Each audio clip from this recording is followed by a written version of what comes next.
Alors moi, j'ai remodelé en fait cette question pour commencer d'abord par le parcours et après par les assignations, oppression, privilèges. Donc pour mon parcours, je vais essayer d'être assez rapide. J'ai eu un parcours assez banal, c'est-à-dire que j'ai fait des études d'histoire de l'art à l'université.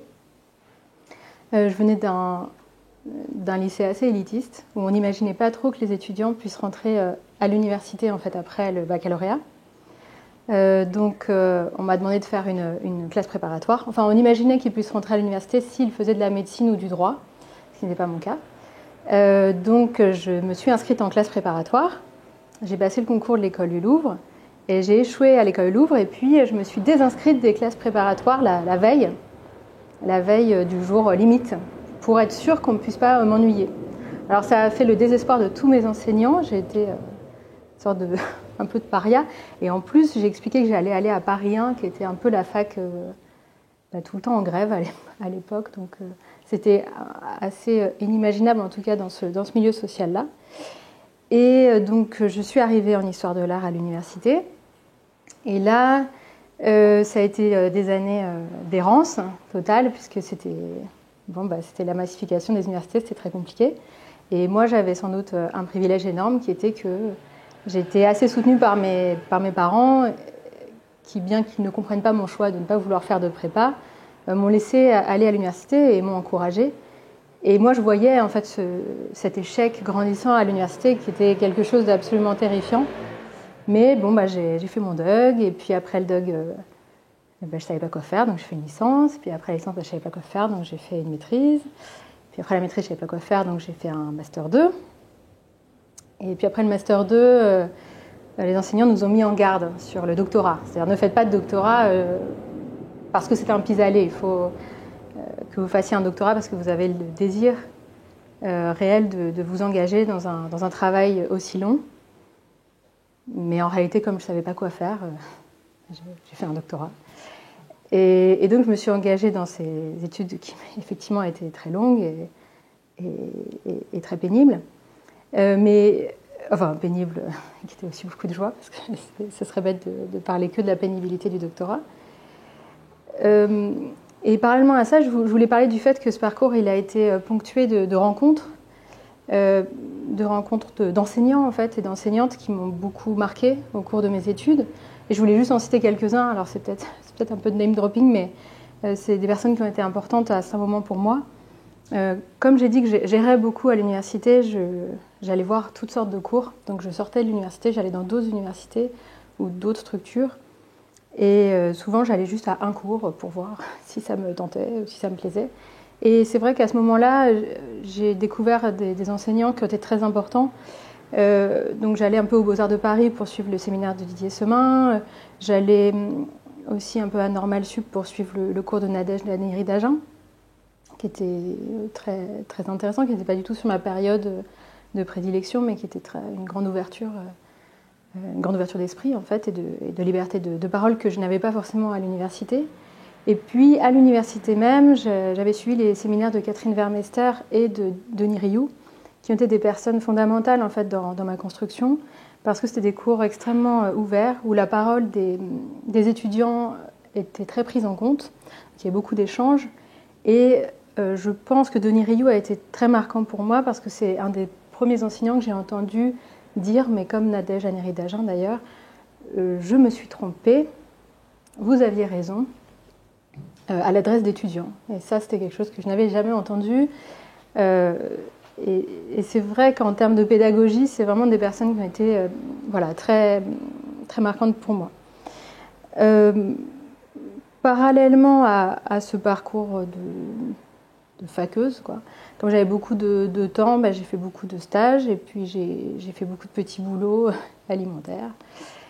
Pas très exaltants, mais c'était quand même des moments marquants. Enfin, j'en parle encore parce que j'ai longtemps travaillé pour une boîte de conseil en marketing, donc qui m'a permis de comprendre que c'était pas du tout ma voie, mais enfin en tout cas j'ai travaillé énormément pour eux. J'ai énormément été babysitter. Enfin, c'est important pour moi d'en parler parce que ça fait vraiment partie du parcours.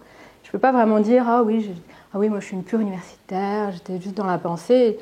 Et il se trouve que, oui, enfin, c'est cet ensemble-là qui a marqué.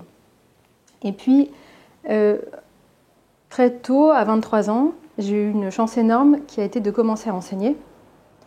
D'abord à l'école des métiers du cinéma d'Angoulême, et ensuite à l'école d'art de Bayonne, et enfin, dernièrement, à l'école d'art de Biarritz.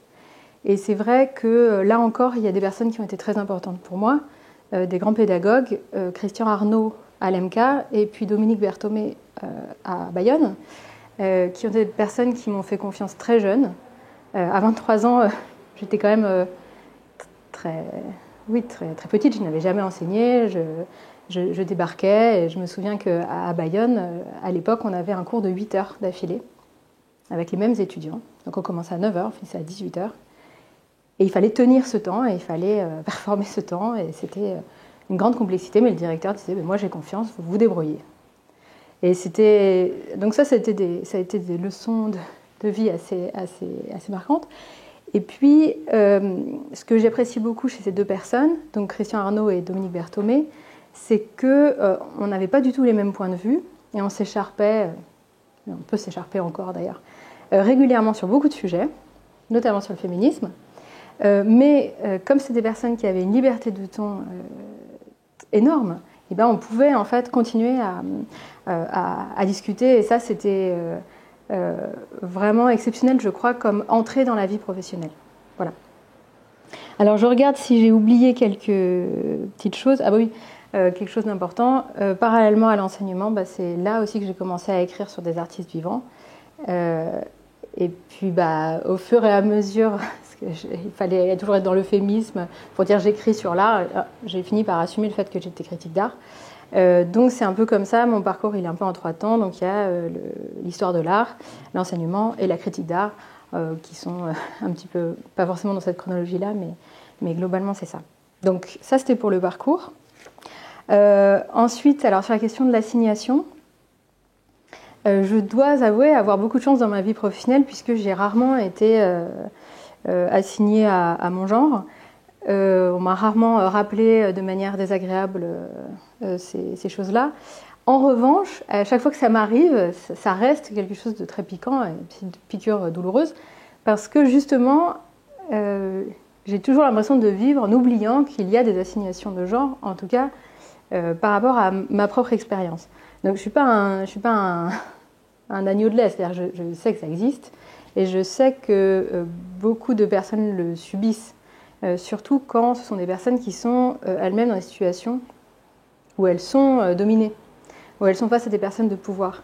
Or, il se trouve qu'en étant historienne de l'art, critique d'art et enseignante, c'est plutôt moi qui suis dans les positions de pouvoir, en général, par rapport aux artistes.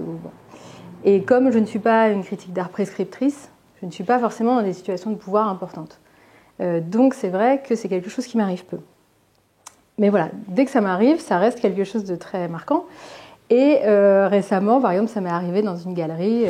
J'étais en train de faire un entretien professionnel avec le galeriste pour un article. Et un artiste est rentré et il m'a regardé et m'a dit vous êtes qui, vous êtes la stagiaire?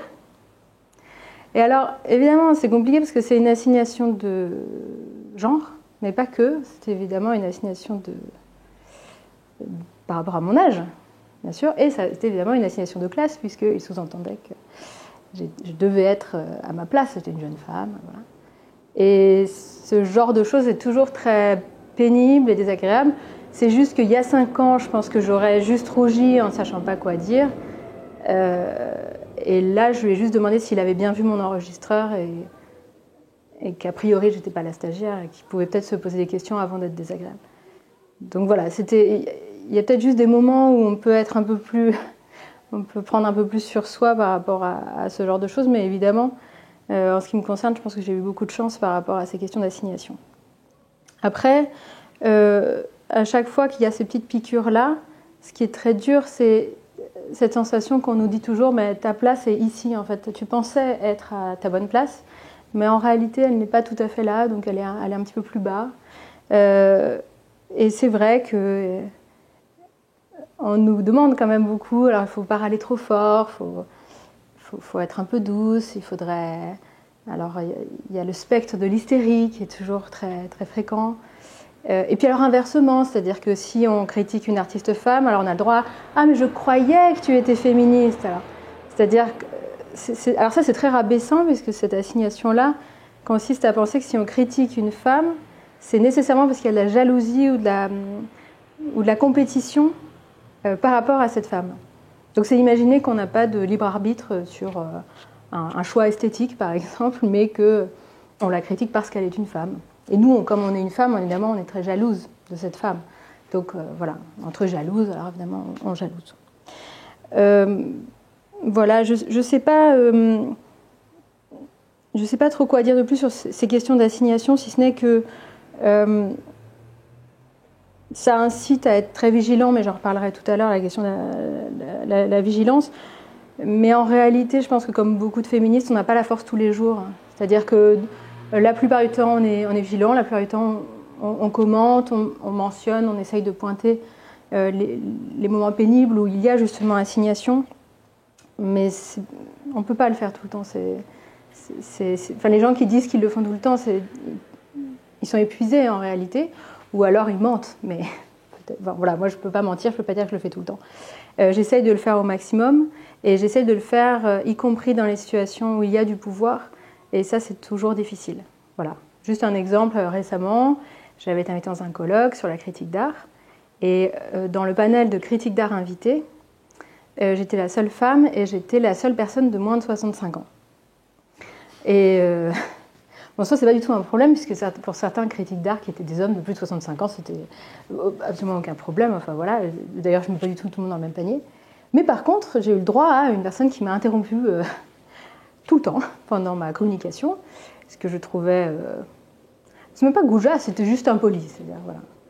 Et c'est vrai qu'à un moment, c'est moi qui me suis interrompue en lui demandant s'il comptait continuer à m'interrompre, que je me prépare en fait, ou que je lui ménage des plages horaires dans la communication, c'est-à-dire quelques silences pour qu'il puisse effectivement m'expliquer mon travail, ma génération, ce que je fais au quotidien, parce que c'était pénible.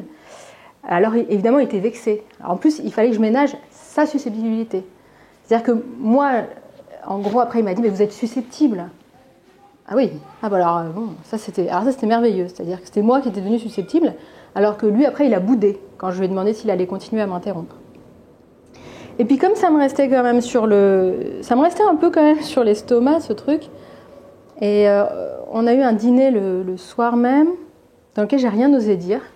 J'étais très fâchée. Puis j'étais d'autant plus fâchée que l'organisateur n'était pas intervenu. Ça m'avait vraiment fâchée. Et le lendemain, on a eu un déjeuner. J'étais assise à côté de lui. Et alors là, dans ma tête, je soupirais en me disant, oh là là, pourvu que je me bourre de pain, que je ne sais pas qu'il se passe quelque chose pour que je pense à autre chose. Et puis, ce charmant personnage, on a discuté, et puis on s'est rendu compte qu'on avait quelqu'un en commun qu'on aimait bien. Et je lui ai dit, vraiment, vous aimez vraiment bien cette personne? Parce que moi aussi, j'aime beaucoup cette personne. Il m'a dit, ah oui, c'est un ami. Je lui ai dit, ah, c'est vraiment un ami. Alors maintenant, je vais être franche avec vous, vous avez été odieux. Et c'est insupportable. Vous ne pouvez pas faire ça. C'est impossible de faire ça. Et alors, je me sentais très forte, très courageuse en lui disant ça, évidemment. Mais en même temps, un peu honteuse, parce que si je n'avais pas eu cette discussion sur cette personne que nous avons en commun, je pense que je ne lui aurais pas dit à quel point il était odieux. Voilà. Alors par contre, après, il m'a servi la soupe. Ah, vous devez penser que je suis misogyne. J'ai dit oui. Il m'a dit pas du tout. J'ai dit, je le pense quand même. Enfin, vous pouvez voilà, pas de souci. Bien sûr. Vous ne devez pas l'être. Comme tous les bons misogynes, vous devez adorer les femmes. Il m'a dit, bien sûr. Ah oui, c'est vrai. Bon. Et ça, c'était un moment comme ça. C'est une petite anecdote, mais de plus en plus, j'ai un peu plus la force de répondre. Mais comme je le dis, c'est pas tous les jours. Ensuite, alors sur la question des oppressions et privilèges, alors j'ai mis un petit peu ensemble. Je dois être absolument honnête. Dans ma vie professionnelle, et je dis bien vie professionnelle parce que c'est pas la même chose que le reste de ma vie, je pense avoir beaucoup plus de privilèges que d'oppressions. Parce que je suis une jeune femme, je n'ai pas les problèmes qui sont liés à l'âge, je suis une femme blanche, issue d'un milieu socio-culturel, avec un haut capital culturel, comme on dit. Je ne sais pas très bien ce que ça veut dire, mais enfin voilà. J'ai été soutenue par ma famille, j'espère, non, j'espère pas, mais je pense perçue comme quelqu'un de légitime, même si moi je ne me perçois pas toujours comme légitime, je pense être perçue sans doute comme telle. Donc effectivement, là pour le coup, c'est une série de grands privilèges que j'ai les uns par-dessus les autres. Voilà. Et qui plus est, comme j'ai dit tout à l'heure, effectivement, mes positions... Il y a Béatrice Josse qui cherche. Pardon pour la caméra. Mais, je pense être plutôt du côté des questions de pouvoir que du côté des personnes qui sont en fait dominées dans mon milieu. Et puis, il est vrai aussi que, de par le fait que j'enseigne, et le fait que c'est mon métier, donc j'ai un salaire de ça, et le fait que j'écris, je dois avouer avoir cette chance de ne pas avoir à faire les vernissages, m'habiller bien, parler bien, avoir un Instagram, me maquiller, me faire connaître, faire le tour des stands à la FIAC pour dire qui je suis, etc. Et beaucoup de gens pour qui j'écris, en fait, ne me connaissent pas mon visage. Ça me va très bien et c'est une chance énorme. Et ça, c'est un privilège. Ça, c'est un réel privilège. Voilà.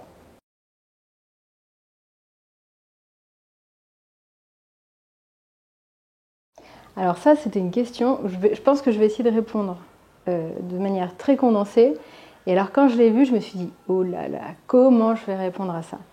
Parce que, comme beaucoup de gens, je suis parisienne et j'ai cette activité d'enseignement qui fait que je suis une turboprof.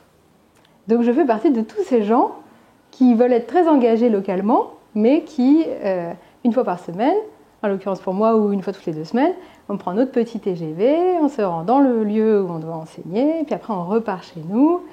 Donc on n'est pas réellement engagé dans ce territoire, mais on n'est plus tellement dans notre territoire à nous non plus. Enfin, on est entre les deux, mais c'est pas vraiment 50-50, c'est-à-dire que c'est un petit peu flottant. C'est-à-dire que des deux côtés, les deux parties nous disent mais t'es pas assez engagé. Alors moi, pour mes amis parisiens, je suis pas du tout assez parisienne. C'est-à-dire que je suis plus là en début de semaine. La phrase que j'entends tout le temps, c'est ah mais tu es encore à Bayonne, mais tu es encore à Biarritz. Et oui les chéris, c'est-à-dire que j'ai des bilans, des jurys, des diplômes, des cours tout simplement à donner. Mais par contre, pour mes étudiants basques, je ne suis jamais assez là. Ah mais tu n'es jamais là le vendredi, tu n'es pas là le jeudi, on ne te voit pas, mais tu ne seras pas là ce week-end.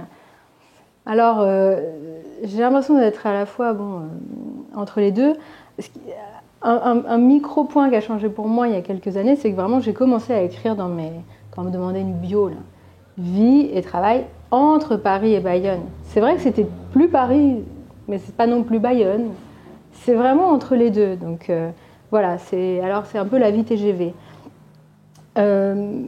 Après, ce qui est vrai par rapport à la question de l'insertion dans le territoire, c'est que donc moi je suis d'origine parisienne, je suis née à Paris et je suis attachée à ma ville. Alors j'ai découvert aussi en allant à Angoulême d'abord, puis à Bayonne et Biarritz, à quel point ça pouvait être compliqué de revendiquer un amour pour Paris. C'est-à-dire comme si c'était un peu la seule ville où on ne pouvait pas nécessairement y avoir un attachement. Or moi, il se trouve que c'est ma ville d'origine, donc j'ai un attachement très fort pour Paris. Et je pense que le fait d'avoir enseigné à Angoulême d'abord, puis dans le sud-ouest, m'a complètement décentrée. C'est-à-dire que j'ai découvert que j'étais snob, ou que j'étais parisienne, ou que j'étais la petite parisienne. C'est-à-dire que même mes élèves, ils me disaient « Oh, tu es très parisienne !» Alors que j'avais envie de leur dire « Mettez-moi dans un vernissage parisien, et vous verrez que je fais vraiment... je fais vraiment plouc, quoi. C'est-à-dire que je suis pas assez bien habillée, je sais pas quoi, machin. On m'a déjà demandé si je mettais des talons, parfois, si à certains moments je faisais un peu un effort, quoi.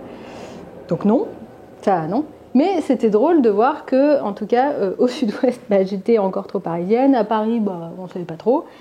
Mais il est vrai que voilà, ça m'a fait me découvrir moi-même un peu snob. Donc j'ai travaillé là-dessus. Enfin, je travaille toujours parce qu'en fait, c'est jamais fini.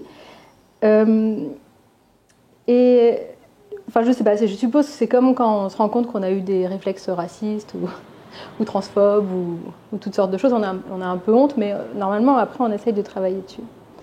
Voilà, donc ça, cette question-là de se décentrer, c'est-à-dire de s'interroger vraiment ce que ça peut être un territoire, je pense que ça a été assez important. Alors, moins à Angoulême où j'étais... Enfin, alors là, j'étais vraiment turbo-prof. Hein. Je restais une journée en général, parfois une nuit. Donc, j'allais au FRAC, dans les lieux, voir les expos, mais globalement, j'étais pas très impliquée. Je mentirais si je disais que j'étais vraiment impliquée dans la vie locale à Angoulême, c'est faux.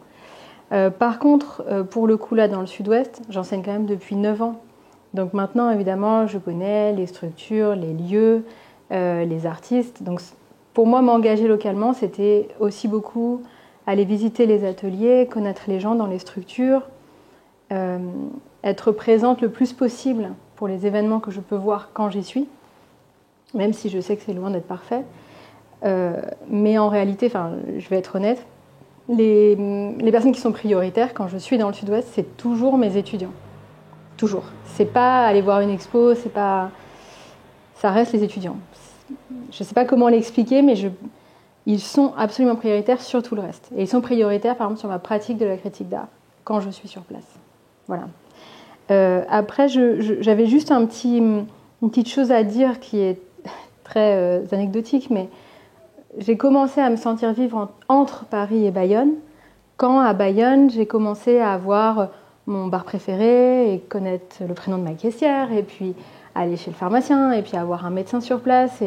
Et en fait, c'était pas juste faire partie de la vie culturelle, c'était faire partie de la vie tout court.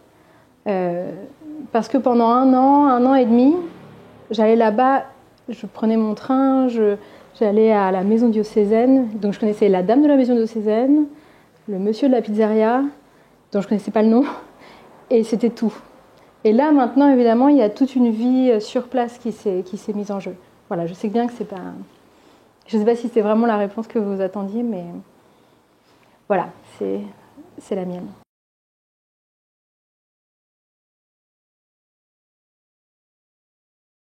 Ça, c'est une sacrée question très longue. C'est vrai que maintenant, quand elle est posée comme ça, elle paraît exponentielle. Alors, donc moi, j'avais prévu en fait de séparer cette question en 2 réponses, qui sont les principales orientations de ma vie professionnelle. Donc, d'une part, la critique d'art, et d'autre part, l'enseignement, sur lequel je vais passer peut-être un petit peu plus de temps. Alors, c'est peut-être je ne sais pas si c'est un tropisme de le dire, mais je suis féministe. Maintenant, je n'ai plus honte de le dire. C'est-à-dire que pendant très longtemps, c'est vrai que c'est un peu un stigmate. Féministe, c'est toujours dire un peu harpie aussi. Alors voilà, il y a quelques années, à l'école d'art, même pour les étudiants, ah, ça explique tout. Voilà, donc c'est pour ça qu'elle est méchante, qu'elle est machin. Bon. Alors, c'était un mot difficile. Aujourd'hui, évidemment, c'est un mot à la mode, mais je veux dire, il y a 9 ans, fallait quand même l'assumer. Et puis, qu'est-ce que je voulais dire ? Oui, sur cette question des modes d'engagement, c'était la question que vous posiez. Je m'étais toujours dit en fait que cette question-là du féminisme, elle devait se transmettre. Et donc, cette transmission passait d'une part par la critique d'art et d'autre part par l'enseignement. Parce que j'ai ici évincé une autre partie de mon activité qui était l'histoire de l'art, dont j'ai parlé tout à l'heure. Même si je pense pouvoir pratiquer une histoire de l'art qui espère être féministe, j'ai eu des problèmes méthodologiques quand j'avais travaillé pour ma thèse, parce que dans ma thèse, il n'y a quasiment pas d'artistes femmes. Il y en a même 2, allez 3. Bon. C'était en raclant un peu, c'est terrible, mais c'était en raclant un peu. Et j'avais un problème méthodologique d'accès en fait aux sources et d'accès aux archives. Et c'était pour ça aussi en fait que je pensais, que je pense toujours, que la critique d'art était le jalon avant l'histoire de l'art. C'est-à-dire que la critique d'art permettait de créer ses archives et ses sources. Et moi, je n'avais pas eu accès à ça. C'est-à-dire que quand je cherchais des informations sur des artistes des années 60-70 femmes, je souffrais du manque d'archives, je souffrais du fait de ne rien trouver aux archives de la critique d'art. Donc je me suis dit, mais je vais créer ma propre archive. Alors c'est très très présomptueux évidemment, mais voilà. Donc il y avait d'une part cette dimension-là dans la critique d'art, et d'autre part dans l'enseignement, puisque évidemment c'est la transmission la plus pratique. Et j'ai tendance à dire que ce sont deux parts qui sont non seulement égales dans mon mode de pensée, mais assez semblables. Alors j'ai déjà dit ça dans d'autres conférences, mais je le redis, c'est pas grave. Je vois la critique d'art comme une archive où on peut contrôler ce qu'on écrit, mais par contre on ne connaît pas la personne à qui c'est destiné. On ne connaît pas son lecteur, sa lectrice. Et l'enseignement, c'est l'inverse, c'est-à-dire on maîtrise peu parce qu'on est dans l'oralité, on connaît très très bien la personne à qui ça s'adresse, par contre on est dans la perte immédiate. Et d'ailleurs je déteste qu'on m'enregistre, désolée, mais je déteste absolument qu'on m'enregistre, qu'on me filme encore plus, ça c'est le pire calvaire. Et donc je déteste qu'un étudiant m'enregistre par exemple, ça m'insupporte. Je leur dis mais non, mais notez, parce que le fait de noter, ça permet de complètement déformer ce que je raconte. Parfois je vois leurs notes, j'ai dit ça, évidemment j'ai jamais dit ça, mais c'est-à-dire que la façon dont l'enseignement se fait, il y a une transmission qui prend ses propres formes. Donc sur cette question de à qui m'adresse-je, avant de parler de la critique d'art, on m'a demandé, voilà, quand vous écrivez, à qui vous pensez? Eh bien, je pense toujours à mes étudiants et à mes étudiantes, en priorité. Et je pense jamais à mes pairs, je dois avouer. Je pense à eux parce que je fais mes cours sur les mêmes sujets, souvent, que mes textes. Donc, en fait, je vois pas, c'est pas que je vois pas de différence, mais c'est que les deux sont extrêmement liés. Donc, je vais commencer par la critique d'art, sur les modes d'engagement liés à cette activité-là. Donc comme je l'ai évoqué, c'était vraiment lié au fait que quand j'ai réalisé ma thèse, j'avais ce problème méthodologique qui était... Enfin, c'était même difficile pour moi, enfin, je trouvais ça très injuste et j'étais très mécontente et j'ai fait toute une partie dans ma thèse pour expliquer aussi pourquoi il n'y avait pas de femmes, et ça ressemblait à une justification, une sorte d'excuse, alors que ce n'était pas vraiment ça ce que je voulais faire. Mais bref, ça a été une sorte de prise de conscience du fait que dans ma pratique de la critique d'art, justement, il fallait pas que je sois Pierre Restany, quoi. C'est-à-dire qu'il ne fallait pas que je trouve les artistes femmes sympas sans jamais écrire dessus, mais que là, pour le coup, je fasse vraiment un vrai travail. Donc, non seulement j'écris sur les femmes, mais j'écris pas sur les femmes parce que ce sont des femmes. J'écris les femmes parce qu'en fait, elles sont là. C'est-à-dire qu'en réalité, elles sont très là. Il suffit de voir les diplômés en école d'art. On voit bien qu'elles sont très là, elles sont très présentes. Donc, de toute façon, j'ai jamais fait de quota, j'ai jamais comptabilisé. Mais un jour, par curiosité, j'ai repris tous mes textes et j'ai compté. Et en fait, j'étais bien au-delà de 50% pour les femmes. C'est-à-dire que ça correspondait plus à ce que je voyais. J'étais plus à 60-65% de femmes. Ce qui m'a moi-même étonnée, parce que c'est vrai que par rapport à la pratique de l'histoire de l'art, où là, pour le coup, en général, on est dans des différences qui sont inverses, voire très, très, très inversées. Voilà, ça, c'était pour moi très étonnant de le voir. Et puis, c'était écrire sur les femmes de tous les âges. Et ça, c'est quelque chose que j'ai compris très récemment, finalement, parce que quand j'ai commencé à être critique d'art, comme beaucoup de critiques d'art, je pense, j'ai commencé à écrire sur des gens qui avaient mon âge. Et c'est vrai qu'en y revenant, c'est une erreur profonde. Enfin, il faut absolument suivre les gens déjà sur la longueur, mais aussi écrire sur les personnes de tous les âges. Ça, je crois que c'est un vrai engagement qui est aussi féministe. Ensuite, dans cet engagement, il y avait aussi l'idée de un peu ce que vous faites avec Your Story, c'est-à-dire écouter les gens parler de leurs expériences personnelles, ce qui ne veut pas dire les mentionner dans des textes, bien sûr, mais savoir que ça fait partie aussi de l'expérience individuelle de chaque artiste. Et c'est vrai que ça m'avait vraiment marqué, une artiste qui m'avait reçue et qui m'avait dit « Je ne reçois quasiment plus de critiques d'art homme dans mon atelier, j'ai eu trop de problèmes. » C'est terrible quand on entend ça. Mais ça, c'est une expérience personnelle. Et j'ai tendance à penser qu'il y a 10 ans, peut-être qu'elle ne l'aurait jamais dit, elle n'aurait jamais assumé de dire quelque chose aussi, mais aussi fort quand même. Ensuite, alors pardon, hein, là je regarde vraiment beaucoup mes fiches, mais quand je parle du travail d'artiste femme, c'est essayer toujours de ne pas parler en des termes qui sont essentialisants ou qui les référeraient à leur genre, ce qui parfois pour moi est problématique, puisqu'il se trouve que dans mes orientations éthiques, j'aime beaucoup les choses qui sont délicates, qui sont fines, Et évidemment, à chaque fois qu'on parle de délicatesse, alors ça doit être féminin. Donc l'idée, c'est de réussir à en parler sans donner l'impression que ça pourrait être quelque chose qui serait essentiel, parce que à partir du moment où on a des ovaires, on est très délicat, et voilà. Donc comme on le voit, je ne suis pas moi-même forcément très délicate.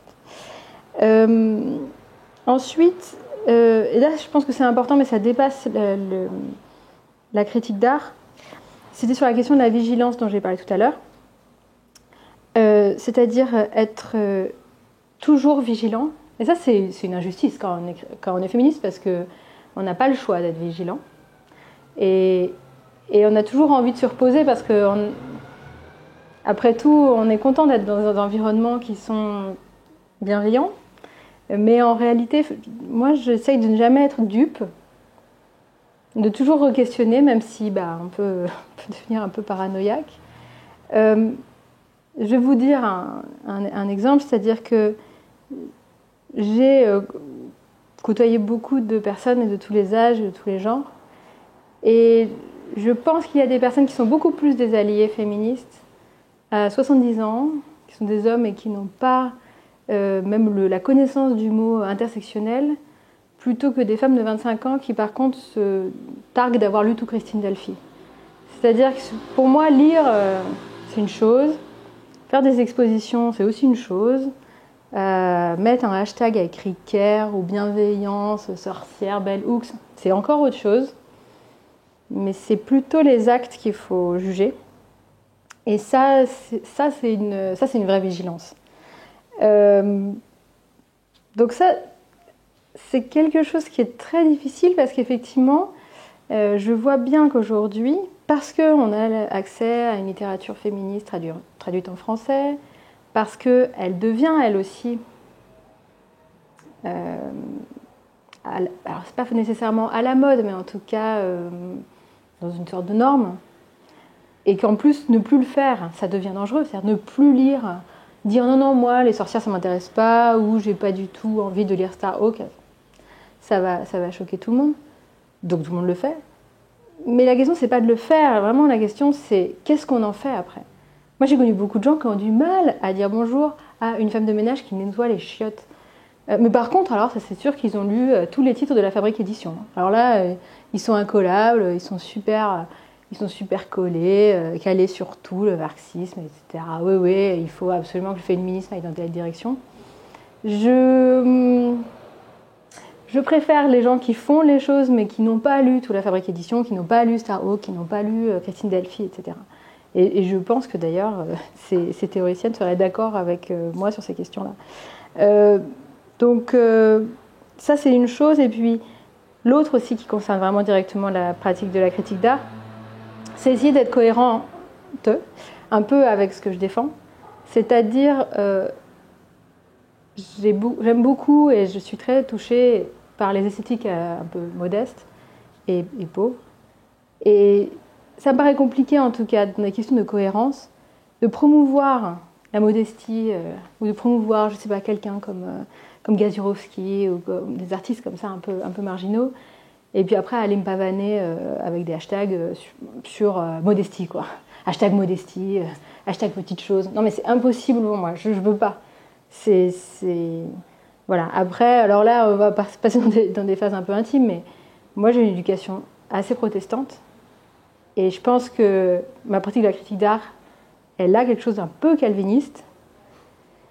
Et oui, c'est étrange, mais voilà. Donc là, c'est amitié à tous mes ancêtres calvinistes, mais je pense que si on est dans une orientation, il faut essayer d'aller jusqu'au bout. Alors j'essaye de le faire, je ne dis pas que j'y arrive toujours, mais j'essaye en tout cas de faire ça. Et la vigilance, c'est sans doute un peu protestant aussi.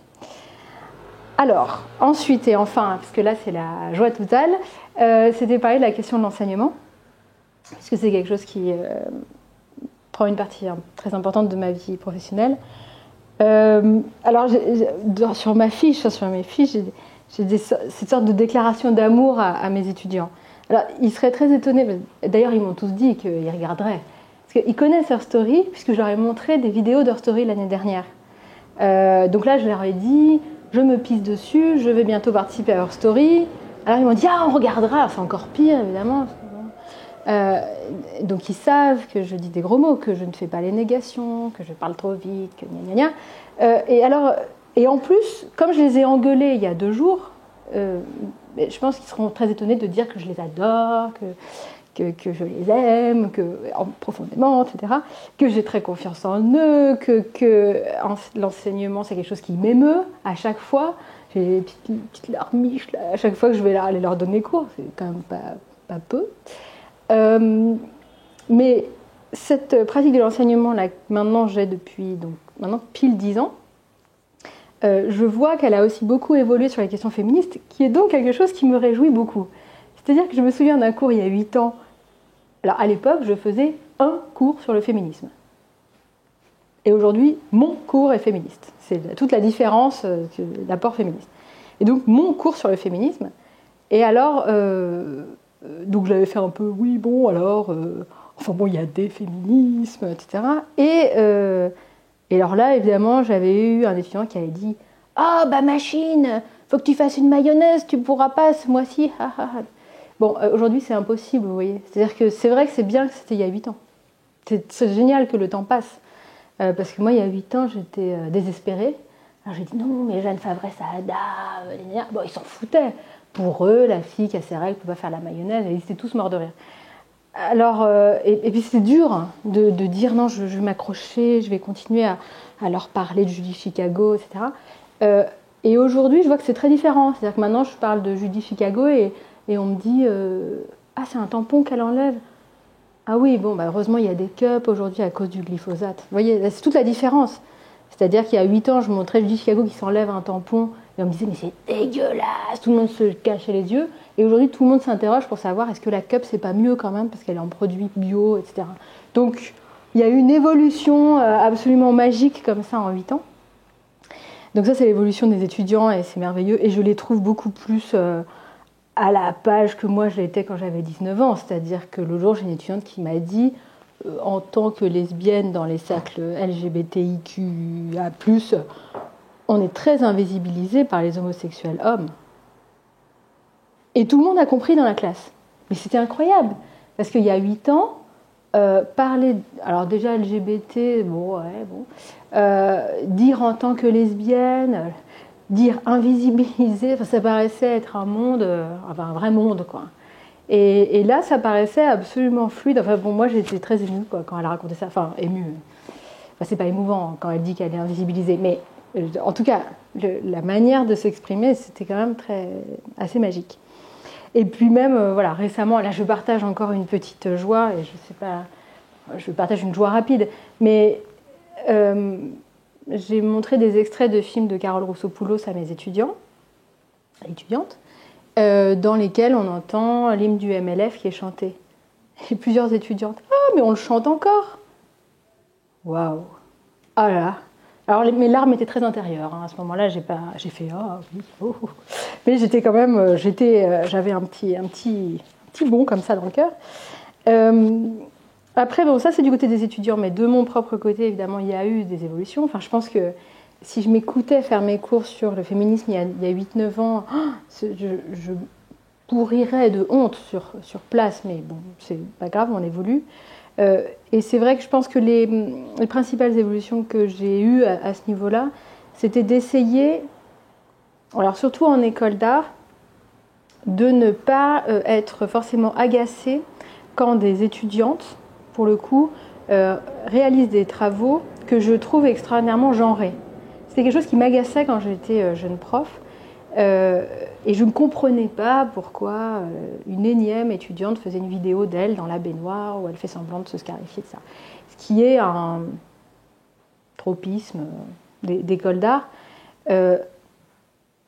Et en fait, au début, je m'agaçais. Et je me souviens que le fameux Dominique Berthomé, dont j'ai parlé tout à l'heure, quand j'ai commencé, qui devait déjà avoir une soixantaine d'années et qui était extrêmement à la page sur tous ces jeunes gens, qui étaient un modèle de pédagogie pour moi, m'a prise à part et il m'a dit « Pour vous, c'est toujours la même chose et pour eux, c'est nouveau quand ils font ça.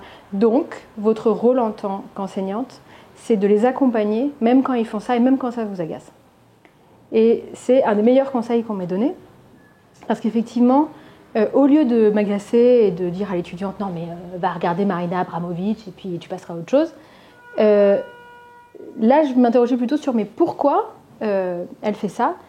Pourquoi est-ce que cette forme-là, elle arrive et pourquoi elle est si résurgente ?» Voilà. Donc, essayer de m'interroger sur les causes plutôt que d'en vouloir à la pauvre étudiante qui, effectivement, se disait bah, « Elle est complètement hystérique, celle-là, avec ses histoires. Pourquoi elle ne veut pas que je sois dans ma baignoire ?» Voilà. Donc ça, c'était un point important. Pareil aussi sur la question de la nudité, au lieu c'était pas la question de condamner la nudité, mais c'était toujours essayer de ne pas dire je suis moraliste, donc il ne faut pas qu'il y ait de la nudité quand vous êtes des jeunes femmes, etc. Mais plutôt d'essayer de faire comprendre les rapports sociaux qui sont liés à la façon de percevoir la nudité. Donc au lieu d'en vouloir aux étudiantes ou de râler, je sais pas quoi, lire John Berger. C'est beaucoup plus simple. Ça, en fait, c'est génial. C'est-à-dire qu'on lit John Berger et après, on est tous très heureux. Et puis, alors, les étudiants peuvent continuer à faire des trucs tout nus s'ils ont envie, c'est très bien. Mais par contre, ils savent. Et moi aussi. Et alors, on peut partager plus sur est-ce que c'est mieux les sous-vêtements chers, être tout nu, est-ce que avec les règles, c'est bien, pas bien, dans la mer ou pas. Voilà. Donc ça, c'est des problématiques d'enseignantes, évidemment. Autre chose encore, pardon, parce que là, évidemment, j'ai trop de trucs, c'était la question de la prise de parole en cours. Ça, c'était très important pour moi de faire attention à ce que les garçons ne prennent pas trop de place, puisque c'était quelque chose auquel je ne faisais pas attention au début. J'avais 30% de garçons, puis ils occupaient 95% du temps de parole. Et je me disais, quelle énergie! C'est formidable. En fait, non, pas du tout, c'est juste quel égoïsme, mais voilà. Et donc aujourd'hui, je fais beaucoup plus attention et j'essaye de signaler systématiquement. Parce que par exemple, je me suis rendu compte que mes étudiants garçons, souvent me coupent. Et ça, je trouve ça possible. Donc je leur fais remarquer quand ils me coupent. Bah là, tu viens de me couper. Non, c'est pas... Bah si, et encore une deuxième fois d'ailleurs. Donc ça, c'est une question de distribuer mieux les prises de parole. Et c'est pas qu'une question de genre, c'était aussi une question de milieu social. Parce que mon tout premier cours à Bayonne, j'ai cité Matisse, je sais pas pourquoi, et un étudiant a dit « C'est qui Matisse ?» Alors, moi, bon, évidemment, j'explique. Et j'entends des étudiants qui disent « Ah, il ne sait même pas qui est Matisse ». Et je n'ai pas réagi immédiatement, parce que je ne savais pas quoi dire. Mais c'était un peu honteux pour moi. Et après coup, je me suis dit « Non, il faut que j'en reparle à mes étudiants ». Donc, après coup, j'en ai reparlé aux étudiants. Et puis, par la suite, j'ai fait un peu une leçon de morale à chacune de mes promos, en disant « Il n'y a pas de mauvaises questions, et il n'y a pas de bonnes ou de mauvaises connaissances ». Donc, si certains connaissent déjà Alina Shaposhnikov en première année, eh ben bravo, on ne vous enlèvera rien. Vous le gardez pour vous, c'est super. Et ceux qui ne connaissent pas découvriront à ce moment-là. Mais c'est vrai que j'ai entendu comme ça des pics qui sont des choses qui sont très dures dans le cadre d'une classe, par exemple, et qui ne sont pas que liées au genre, qui sont vraiment liées au capital culturel de chaque individu. Et ça, c'est des trucs qui sont douloureux quand on est prof, parce qu'au début, on ne sait pas forcément comment réagir. Ensuite, sur la question du contenu de mes cours, ça va toujours le temps, il était très important pour moi de montrer beaucoup d'œuvres d'artistes femmes, beaucoup. Et mon cours se divise généralement en deux. Il y a une partie qui est un cours plus historique, et une partie qui est de l'actualité artistique d'aujourd'hui. Et là, pour le coup, je montre énormément d'artistes femmes sans dire à mes étudiants que c'est des femmes. C'est-à-dire, s'ils ne le voient pas, c'est mieux. C'est-à-dire, en fait, ils voient beaucoup d'artistes femmes, tout court. C'est-à-dire que, bah voilà, ils entendent parler de Pierrette Bloch, ou d'Alina Shaposhnikov, ou de Irma Blanc, ou de Mirta Zerbisace, ou de toutes sortes de personnes. Et effectivement, certaines artistes, à certains moments, on doit parler du genre parce que c'est important dans le travail. Mais à d'autres moments, je considère juste que je distille un certain nombre de noms pour montrer qu'elles font tout à fait partie de l'histoire de l'art. Et ça, c'est quelque chose de très important. C'est-à-dire, je vous ai montré Donald Judd, mais Eva Hesse aussi en même temps. Vous voyez, il n'y a pas trop de... En fait, je voudrais pas... J'ai fait ça à ce moment, mais maintenant, je pense que c'est... Bon, c'est pas que c'est une erreur, mais en tout cas, j'essaye de le dépasser. Il y a eu tout un moment où je disais, alors voilà, on va faire le minimalisme historique. Alors, vous voyez, c'est 10 mecs un peu virilistes qui font des gros cubes. Et puis alors, Dieu merci, il y a les post-minimalistes, où là, il y a plein de femmes qui font des trucs tout mous géniaux. Bah non, en fait, maintenant, je me dis, non, mais... On croise les deux pour faire en sorte que ces choses-là paraissent normales et pas continuer à dire « Ah là, les pauvres femmes qui ont été bien en dehors, etc. » Évidemment que c'est le cas, évidemment qu'il y a une invisibilisation. Mais que pour mes étudiants, ça devienne de plus en plus fluide de pouvoir citer Eva Hesse au même titre que Donald Judd s'ils ont envie. Et puis, essayer d'éviter autant que faire se peut pour ces artistes-là des discours trop essentialisants, bien sûr. J'avais une étudiante qui m'avait fait une remarque formidable. Elle faisait un exposé sur Eva Hesse, justement, et elle m'a dit, de toute façon, les femmes, c'est pas compliqué, il faut toujours qu'elles aient une bonne raison pour faire de l'art. Non, mais justement, elle me disait, dès qu'on ouvre un livre, c'est « Mais elle a fait de l'art parce qu'elle avait une leucémie. Elle a fait de l'art parce qu'elle a été grassée par son père. Elle a fait de l'art parce que c'était difficile avec son premier enfant, etc. » Et elle m'a dit, donc il faut toujours avoir une bonne raison quand on est une meuf. Et alors, ça, c'était vraiment...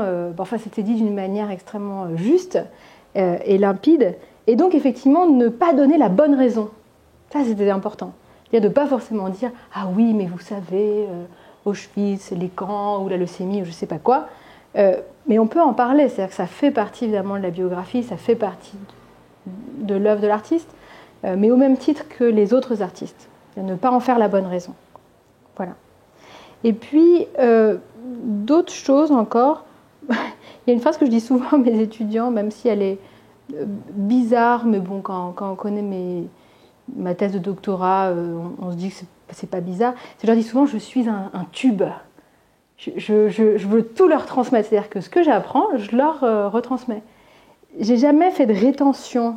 Je pense que c'est très mauvais pour la santé, qui plus est la constipation. Donc il faut absolument, tout donner, tout mettre. Et donc le tube, en fait, il n'a pas de restriction. Quand il apprend un nouveau truc, il dit « Ah, mais j'ai découvert ça, ça. » Et donc, moi, j'arrive souvent en compte « Ah, j'ai lu un texte, puis j'ai vu un film. » Alors évidemment, souvent, les étudiants, il est 9h du mat. Ils sont beaucoup moins motivés que moi, bien sûr. Mais cette idée d'être un tube et de ne pas avoir de restrictions, c'est très important. Parce que c'est aussi dire aux étudiants, je vous prends exactement comme si vous étiez mon entourage, et donc mon entourage lui fait partager mes émerveillements, mes découvertes, mes colères aussi. Et puis, j'ai parlé tout à l'heure de Denis Rioux qui avait dit « je me suis trompée ». Alors moi, je dis ça aussi à mes étudiants. « Ah, j'ai bitché sur tel artiste la semaine dernière. Bon, alors je reviens, c'était pas bien, parce qu'en fait, il y a tel... » Et ça, c'est important aussi. Là, il y a quelques mois, j'ai présenté des excuses officielles à mes étudiants pour quelque chose que j'avais dit 5 ans avant. Évidemment, ils n'étaient pas là, ils étaient au collège. À d'autres étudiants, leur disant je profite que vous soyez là pour présenter des excuses par rapport à l'enseignante que j'étais, qui a dit une vilainie il y a 5 ans. Et puis, un autre apport, mais là, c'est un apport du féminisme, je pense, qui était l'idée de ne pas forcément cacher ses émotions. C'est-à-dire que moi, ça m'arrive d'avoir les yeux embués en cours, puis aussi de me fâcher, ça, bien sûr, d'être en colère, et surtout de fuir l'eau tiède. Il n'y a rien qui m'agace plus que ça. Et un jour, j'ai un étudiant qui a dit « Oh, mais quand même, vous ne pouvez pas dire ça !» J'avais dit « Renoir est un calvaire ». Je lui dis « C'est pas très gentil, c'est vrai. » Je lui dis « Renoir est un mauvais peintre. » Voilà, on peut dire ça comme ça. Alors, il a trouvé ça pire. Mais bon, je lui dis « Mais je ne regrette rien. » Jamais, il ne faut surtout pas regretter. Je lui dis peut-être que dans 5 ans, je présenterai mes excuses. Après une exposition Renoir, je me dirais, mais quand même, comment as-tu pu oser dire que Renoir était un mauvais peintre ? Mais sur le moment, ça me paraissait important de pouvoir exprimer ça. Et puis j'ai dit à mes étudiants, mais c'est à vous aussi d'exprimer ces choses-là. C'est-à-dire, moi je vous dis, Renoir est un mauvais peintre, et je vous l'explique en long, en large, en travers. Et ça, c'était un apport très fort de Didier Semin, par exemple, dans ses cours. Parce que lui, il exprime ce genre de choses, tout en expliquant, c'est pas gratuit. Mais je dis à mes étudiants, mais prouvez-moi le contraire. Par exemple, la peinture de Mondrian, c'est vrai, me fait l'effet plutôt de torchon mouillé. Et encore, je crois que je préfère les torchons qui sont plus émouvants. Et j'ai dit à des étudiants, faites-moi changer d'avis. Faites-moi un exposé qui va me foutre le cul sur le sol, où je vais trouver ça formidable. Alors j'en ai eu. Et là, j'ai dit, c'est formidable. Là, c'est ça, l'enseignement de l'histoire de l'art. C'est vous aussi, vous allez m'apporter des choses. D'ailleurs, les étudiants m'apportent beaucoup plus qu'ils n'imaginent. Et eux, ils ont toujours l'impression que justement le tube donne, voilà, et le tube est vide à la fin. Et eux, bon, ils ont mollement pris des choses et puis ils vaquent à leurs occupations. Mais non, le tube est ouvert des deux côtés et récupère, dans un gracieux mouvement de piston, ce qui se passe aussi du côté de la salle. Donc, voilà. Et je vais finir sur ce tube, c'est incroyable. Ou honteux, je ne sais pas. Voilà.